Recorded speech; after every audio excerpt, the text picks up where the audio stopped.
الهجرة رحلة هادينا حمل الإسلام لنا دينا الهجرة رحلة هادينا حمل الإسلام. مجھے یہ لگتا ہے کہ مولانا دریابادی والا جو وہ تھا خاکہ تھا اس کو انہوں نے فالو نہیں کیا، اور وہی مضمون جو ان کا تھا اس کو انہوں نے تھوڑا بہت تبدیل کر کے تو وہ مسودہ تیار کر دیا. سید سلمان ندوی صاحب معارف میں ساتھ ساتھ بتاتے رہے کہ اب اتنے صفحے ہو گئے، اب اتنے صفحے ہو گئے، اب اتنے صفحے ہو گئے، اور بہت جلدی وہ کوئی 3-4 مہینوں میں مسودہ جو ہے سارے کا سارا تیار ہو گیا.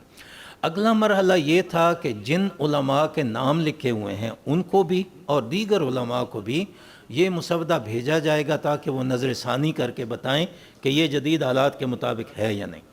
اب اس کے بعد تاریخ خاموش ہے. اس کے بعد جو ہے اس مسودے پہ نظر ثانی ہو کے کہیں نہیں آئی.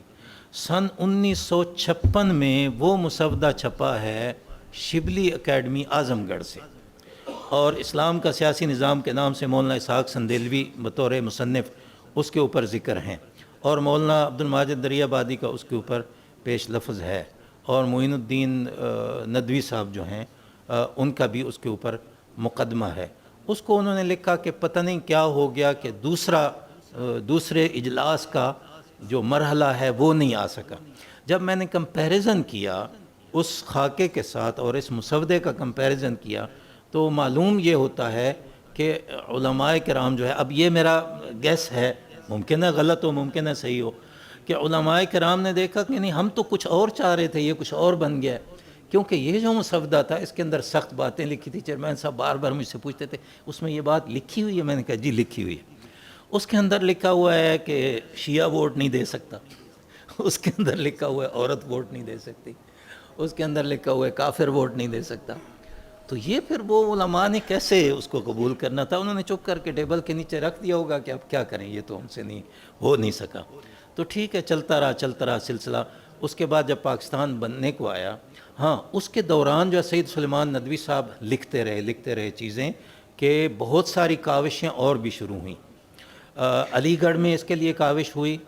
شیعہ کمیونٹی جو ہیں انہوں نے اپنے طور پہ کوشش کی کہ ایک دستوری مسودہ ہم تیار کرتے ہیں. میں شیعہ دوستوں سے رابطے میں ہوں، عرض کر رہا ہوں ان کو کہ کوئی اگر مواد ملتا ہے تو وہ لائیں، کیونکہ اس سے اگلا جو مسودہ ہے میں چاہتا ہوں کہ مکاتب فکر نے جو تصورات پیش کیے دستوری وہ بھی ہم ایک جگہ کہیں جمع کر دیں. تو ہم رابطہ تو انشاءاللہ کر رہے ہیں، ابھی تک کوئی چیز اس طرح کی مل نہیں سکی. لیکن اس کے بعد کافی ساری کاوشیں ہوئیں. مسلم لیگ کی سینٹرل جو کمیٹی تھی انہوں نے ایک دفعہ فیصلہ کیا کہ ہم علماء کرام کو سوال نامہ بھیجتے ہیں. وہ سوال نامہ مجھے آرکائیوز میں تو نہیں مل سکا، مولانا مودودی کے ترجمان القرآن میں ملا، پورا سوال نامہ ہے. اس میں اسلام کے بارے میں بھی، نظام کے بارے میں، ہر چیز کے بارے میں انہوں نے سوالات علماء کو بھیجے ہیں، اور مولانا مودودی کے جوابات بھی چھپے ہوئے ہیں. تو میں کوشش کر رہا ہوں سوال نامہ اوریجنل بھی مل جائے. اس کے بعد دوسری کوشش انہوں نے یہ کی کہ ایک کمیٹی اکیڈمی آف لیٹرز تھی، یا کمیٹی آف رائٹرز تھی مسلم لیگ نے بنائی ہوئی. اس کے ذمے لگایا کہ مسئلہ پاکستان پہ آپ ہمیں کچھ چیزیں لکھ کر دیں. تو وہ تقریباً 12 پمفلٹ جو ہے انہوں نے لکھے 1943 44 45 اس زمانے میں، اور وہ لاہور سے شائع ہوئے. اب قائد اعظم یونیورسٹی نے ان کو جمع بھی کر دیا ہے. وہ جو پمفلٹ تھے وہ ہمیں بتاتے ہیں کہ ان کا تصور کیا تھا کہ معاشرہ کس طرح کا ہو، قانون کس طرح کا ہو، وہ ساری چیزیں ان کے اندر پائی جاتی ہیں. تو وہ اس کے لیے بہت اہم ڈاکومنٹ جو ہے وہ ہے. تو اس زمانے میں کوئی 3-4 مسودے جو ہیں وہ تیار ہوئے ہوں گے، یا اس کے لیے کاوشیں جو ہیں ہوئی ہوں. اب ہم آگے ہیں کہ جب پاکستان بننے کی باری آ گئی تو اس وقت یہ جو ہماری کانسٹیٹیوئنٹ اسمبلی بنائی گئی ہے ان ووٹوں کی بنیاد پہ جو متحدہ ہندوستان کے ہوئے تھے. اور جب پاکستان بنا تو بہت بڑی ہجرت ہو گئی، لوگ یہاں سے یہاں آ گئے، یہاں سے وہاں چلے گئے. لیکن کمیٹی کے ممبران کا تناسب جو ہے، اس کی کانسٹیٹیوئنٹ اسمبلی کے ممبران کا تناسب وہ وہی رہا جو متحدہ ہندوستان والا تھا. اس لیے دراصل تو یہ جو کانسٹیٹیوئنٹ اسمبلی ہے پاکستانی عوام کی نمائندہ نہیں تھی، وہ تو متحدہ ہندوستان کے عوام کی نمائندہ تھی، جس میں ہندو بھی کافی سارے ارکان جو ہے وہ اس میں شامل ہوئے، اور یہ پراپر گورنر کے حکم سے ہوا، اور اوپر سے گورنر جنرل کا حکم تھا، اس کے مطابق یہ جو ہے وہ کیا گیا۔ اور کیبنٹ مشن آ گیا، انہوں نے بتایا کہ آپ نے تو یہ گورنمنٹ آف انڈیا ایکٹ 1935 جو ہے اس سے اپنا ملک شروع کرنا ہے، اور اس کے بعد جو ہے چیزوں کو آپ آگے چلا لیں گے۔ قائد اعظم کی 11 اگست کی تقریر ہے، اس پر بہت لے دے ہوتی رہتی ہے، اور ہر کوئی اپنا اس کے اوپر تھیسس بلٹ اپ کرتا ہے۔ اس کو تھوڑا سا ہم نے اس حوالے سے دیکھنا ہے کہ قائد اعظم نے تمام مذاہب والوں کو آزادی دی، انہوں نے کہا کہ اپنے اپنے آپ مذاہب میں جایا کریں، اور جو معاشرتی کام ہوں گے یا یہ جو سلسلہ سیاسی وغیرہ ہوگا اس میں کسی کے درمیان فرق نہیں ہوگا۔ آخر میں انہوں نے 2 جملے کہے، وہ جملے کیا تھے؟ مجھے یہ تو پتہ نہیں کہ دستور کیسا ہوگا، اس کی شکل کیا ہوگی، لیکن میں یہ آپ کو کہتا ہوں کہ امن و امان ایسا ہونا چاہیے کہ لوگوں کے دین اور ان کے عقیدے اور ان کا مال و دولت جو ہے وہ محفوظ رہے۔ یہ انہوں نے کانسیپٹ دے دیا کہ اس طریقے سے ہم نے دستور جو ہے وہ آپ لوگوں نے بنانا ہے اور اس طریقے سے آگے چلانا ہے۔ علامہ اسد 1947 میں جب انہوں نے بنایا تو انہوں نے ایک سکیم پیش کی کہ معاشرتی نظام کیسا ہو، تعلیمی نظام کیسا ہو، قانونی نظام کیسا ہو، اور سیوک موریل اجتماعی اخلاقیات جو ہیں وہ کس قسم کی ہو، اس کا پورا پلان انہوں نے دیا۔ اس پہ ہم نے کتاب بھی لکھ دی، ادارہ اسلامی تعمیر نو کے نام سے 2 جلدوں میں کتاب چھپ گئی۔ پھر علامہ اسد نے رسالہ عرفات میں جو کہ 1947 اور 48 کے پرچے آئے ہیں ان میں دستوری دفعات دے دی ہیں، انہوں نے پورا ایک مسودہ جو ہے وہ اس میں دے دیا ہے۔ اس سے آگے چلے جاتے ہیں، 1948 آ گیا۔ 1948 میں مسلم لیگ نے اور قائد اعظم نے مولانا شبیر احمد عثمانی کے ذمہ لگایا کہ آپ جو ہے اب کوئی دستوری خاکہ تیار کروائیں۔ انہوں نے خط لکھ کے سید سلمان ندوی کو، ڈاکٹر حمید اللہ صاحب کو، مولانا مناظر حسن گیلانی کو، 2 شخصیات آ گئیں۔ سید سلمان ندوی صاحب اس وقت تشریف نہیں لائے، ان کا کوئی مسئلہ ہوگا، بعد میں تشریف لائے۔ انہوں نے یہاں پہ دستوری خاکہ ایک تیار کیا جس کی بنیادی تصور مولانا مناظر حسن گیلانی نے دیا، اور صرف وہی نہیں تھے، یہاں سے مولانا مفتی محمد شفیع صاحب تھے، مولانا ظفر احمد انصاری تھے، مولانا احتشام الحق تھانوی تھے۔ انہوں نے کوئی 20 دن جو ہے جیکب لائن میں بیٹھ کے تو اس کے اوپر کام کیا، اور مولانا مناظر حسن گیلانی نے پھر یہ خط لکھا سید سلمان ندوی صاحب کو کہ ہم نے کیا کیا کام کیا، وہ معارف میں چھپا، اب بھی معارف کی فائل کے اندر جو ہے وہ موجود ہے۔ اس دستور کا تصور کیا تھا؟ اس کا تصور یہ تھا کہ ہماری مملکت کے لیے دستور کی بنیاد ازالہ فتنہ ہونا چاہیے، وہ قائد اعظم والا تصور ہے، امن و امان ہو، ازالہ فتنہ ہونا چاہیے دستور کی بنیاد۔ دوسری شرط یہ ہونی چاہیے دستور کے اندر کہ جس بندے میں جو صلاحیت ہے اس کو وہ صلاحیتیں استعمال کرنے کے پورے مواقع دیے جائیں۔ تیسری شرط اس میں یہ تھی کہ جو بھی پسے ہوئے طبقات ہیں وہ کسی بھی قسم کے ہوں، ان کی مدد کرنا یہ ریاست کا فرض ہوگا۔ اس کے بعد دوسری جو ہے وہ دفعات انہوں نے پیش کرنے کی کوشش کی ہے۔ اس سے آگے تھوڑا سا جمپ کر لیتے ہیں، ہم قرارداد مقاصد پہ آ جاتے ہیں۔ آپ سنتے رہتے ہیں قرارداد مقاصد کو۔ قرارداد مقاصد کے مطابق دستور بنانے کے لیے ایک بیسک پرنسپل کمیٹی بنائی گئی، اور اس کی ٹرمز آف ریفرنس جو ہے وہ کیا ہیں؟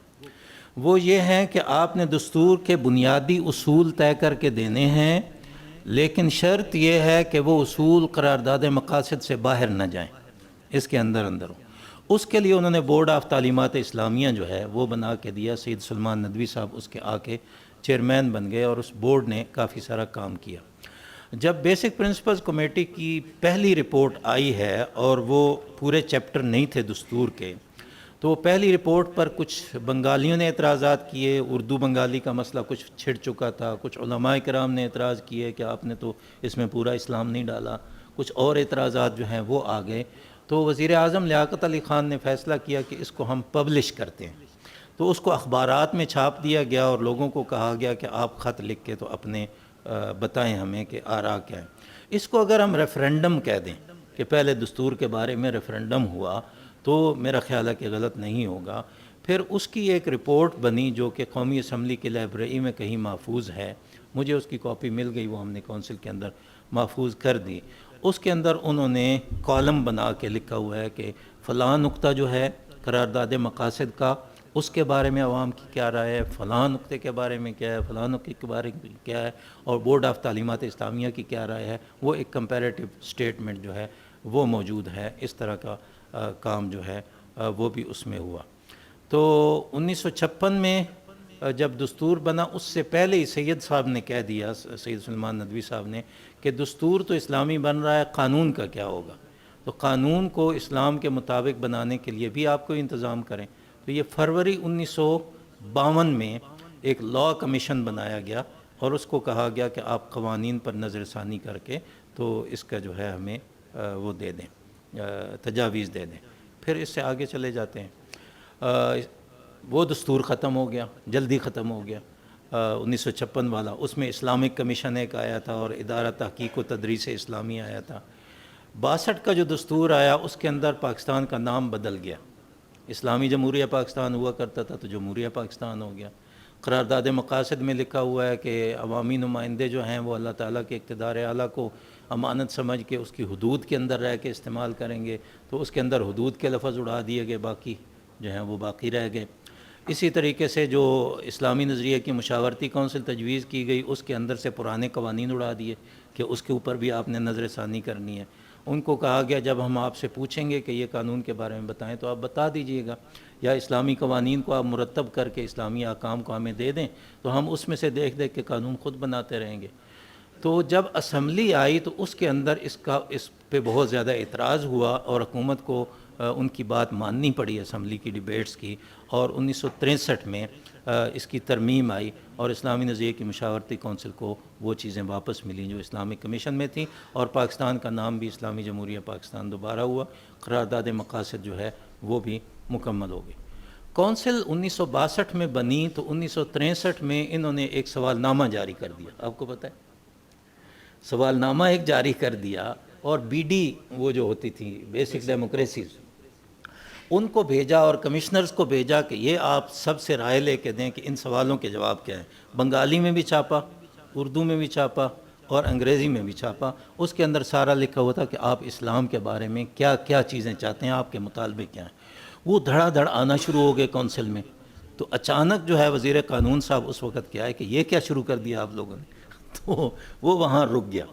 وہ رک گیا تو پھر کونسل نے یہ فیصلہ کیا کہ وہ ہم نے کام شروع کیا تھا، لیکن چونکہ حکومت جو ہے اس نے اپنے طور پہ ایک سوشل ایولز کے خلاف جو ہے وہ کمیشن بنا دیا ہے، حکومت نے واقعی بنایا تھا اس وقت سوشل ایولز کے خلاف، تو اس لیے اب اس کی چنداں ضرورت نہیں۔ تو وہ کونسل کے ریکارڈ میں بہت سارے سوال و جواب بنگالی زبان میں، اردو زبان میں، انگریزی زبان میں موجود ہیں، اور بڑی خاصے کی چیز ہے۔ اگر ڈاکٹر صاحب اس پہ ایم فل وغیرہ کروا لیں تو بہت اچھی چیز جو ہے وہ بن سکتی ہے۔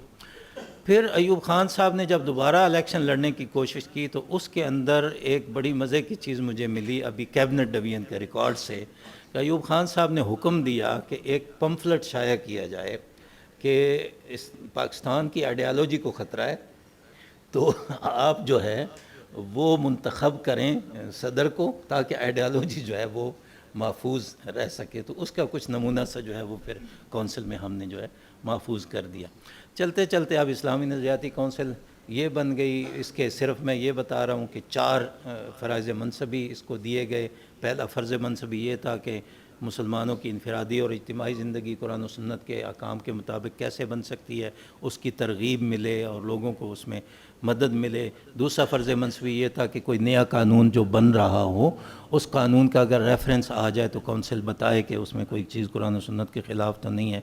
تیسرا کام ان کے ذمہ یہ لگایا گیا کہ جو سابقہ قوانین ہیں ان کی آپ نے 7 سالوں میں رپورٹ پیش کرنی ہے کہ کہاں کہاں قرآن و سنت کے خلاف ہیں اور اس میں تبدیلی کی ضرورت ہے۔ چوتھا کام یہ لگایا کہ اسلامی احکام کو آپ آسان انداز میں مرتب کر کے دے دیں تاکہ ان کو ہم قانونی شکل دینا چاہیں تو وہ دے سکیں۔ قوانین کو اسلامی بنانے کے لیے تھوڑی سی فلیکسیبلٹی رکھی گئی، اور بجائے اس کے کہ یہ کہا جائے کہ اسلامی احکام پر مبنی قانون سازی ہوگی، یہ کہا گیا کہ ایسی قانون سازی، کوئی قانون ایسا نہیں بنایا جائے گا جو قرآن و سنت کے احکام سے متصادم ہو۔ وسعت اس کے اندر آ گئی۔ تو کونسل نے اس پہ کام کیا ہے، بہت سارا کام ہے۔ 100 سے زائد ہماری پبلیکیشنز ہیں، ہماری ویب سائٹ ہے، اس پہ سرچ انجن ہے، اس پہ جناب PDF میں چیزیں پڑی ہوئی ہیں، تو بہت ساری چیزیں ہیں، اسی پر اکتفا کرتے ہیں. بہت شکریہ. الهجرة رحلة هادينا حمل الإسلام